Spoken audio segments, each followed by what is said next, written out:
What's happening, world? Constantine Maroulis here. Welcome to a special edition of the Unofficial Idol Forum. I have with me a very special guest. We have Hollie Cavanagh. It's the Unofficial Idol Forum with Constantine Maroulis. Special edition.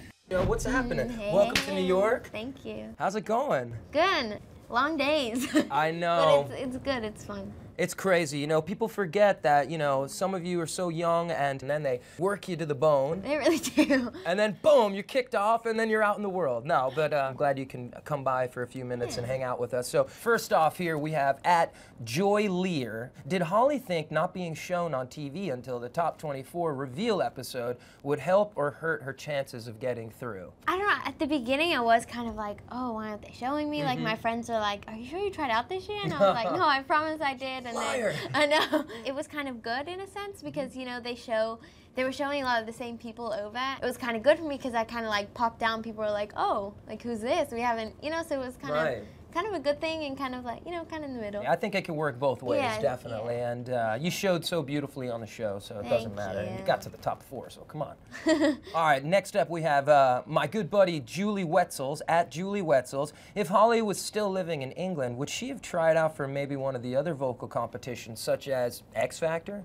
It's kind of weird to think what my life would be like if I still lived in England, because I moved when I was 8, and at that point I didn't even know I could sing. So it's kind of tough to think how it would be like, because when I moved here, you know, that's when I started getting into singing when I was like 15. So I don't know, it kind of depends how living in England would have worked out. So you've really only been singing like a couple of years. Yeah. How did you sort of find your voice? I wasn't, you know, singing around when I was a kid or anything like that. So like, everyone has like pictures like singing as kids and doing this, and I was like, oh, I don't have that, you know? And then I was in choir and stuff, but you know, when you're in choir, you sing with everyone, so you don't really sing that much outwards. Yeah, I think I really just kind of came into my own last year when I tried out for Idol as well. I think when they were like, oh, like you can really sing, I think that's when I was like, oh, well, you know, I think it's time to like step it up and really start. Great, let's check out another one. @RC If she could duet with any artist, maybe on the finale or on her album, who would it be?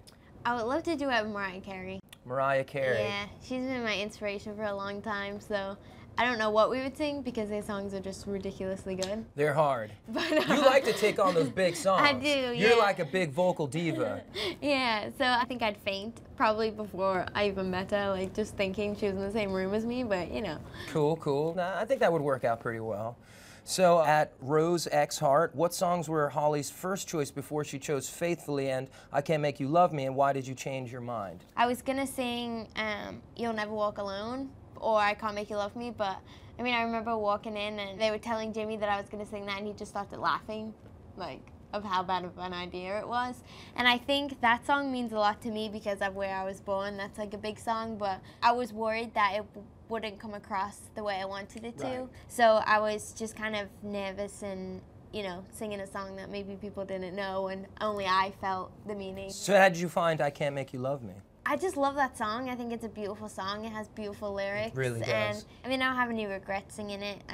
I'm glad I got to perform it because that's a song I'd wish I'd written, and it's a song I listen to all the time. @GrandmaT4U, how was Hollie able to maintain her composure when the judges were so mean to her in some of the comments? I don't know if they were mean to you. I think one time, you know, maybe it didn't go over that well with all 3 of them. I've kind of gotten that a lot. A lot of people ask me, you know, like, the judges seem to be harder on you. I try not to like look at it as anything like that, kind of just took negative, it in as, I try not to take it as negative. I mean, you know, it made me like stronger in a way because there are going to be people here that either they love you or they don't. You know, anything negative they said, I tried to take it positive and just kind of be better for my next performance and just keep fighting each week. So. That's right. You got to fight. You're going to hit the big tour this summer. Yeah. Anything special that you want to try to get done on the big tour? I think just have fun at this point. You know, like we're not all like nervous about it because we're not getting judged or we're not getting told like, oh, that was bad or this was bad, you know. So I think the best of us will all come out on tour because we're not under any pressure. Totally. So who was your favorite mentor and what was the best piece of advice? That's from Suzanne the 6th. I think probably Stevie Nicks. I think we definitely had like a real kind of like connection going. Like it got kind of really like intimate and really just like emotional kind of moment, and I just really learned a lot from her. So. Well, she's amazing. I mean, Yeah. that's so cool. We didn't. I mean, Stevie Nicks, no big deal. Kind of a big deal, definitely. Okay, so what do you think? What do you think's going to happen over the next couple of weeks here? I mean, we have, Joshua, Jessica. I mean, honestly, this year, like. Could be anyone. It really could. I mean, Phillips has a fan base that's just ridiculous. You know, I feel like he could sing the phone book, and then the girls would be like, "Oh my God!" It's part of being on the show. But you know what? Yeah. There were guys. That's happened to a lot of guys in the past, and it doesn't necessarily mean that it's going to lead to success. So. But Philip definitely has a talent as well. Like he has a very like unique sound, and he's just his own person. He doesn't really care. And then of course, Jessica does things that not most 16-year-old girls come out with, No. So, I mean. It's crazy. Yeah, and then Josh just kind of like takes you to a whole nother place when he sings. Any secrets that they've told you yet for the big finale yet? No, I'm kind of waiting to get back to LA to find out myself. Everyone's like, so tell us the gossip, and I'm like, do you know any? Because I don't know. I know, they keep it all top secret. Well, it was such a pleasure meeting you. You're so sweet. I wish you all the best. You're very humble, but you have really an amazing gift, and I wish you all the best. It's tough out there. Make sure to tweet us at Fuse TV and at Constantine M, and be sure to check out the Unofficial Idol Forum every single week on the Fuse YouTube channel, and to check out last week's special edition of the Unofficial with Skylar Lane. Great interview. Click here. And to check out last week's full episode of the Unofficial Idol Forum with me, Constantine Maroulis, click here. Tune in Thursday for the next edition of the Unofficial Idol Forum, and we'll see you then.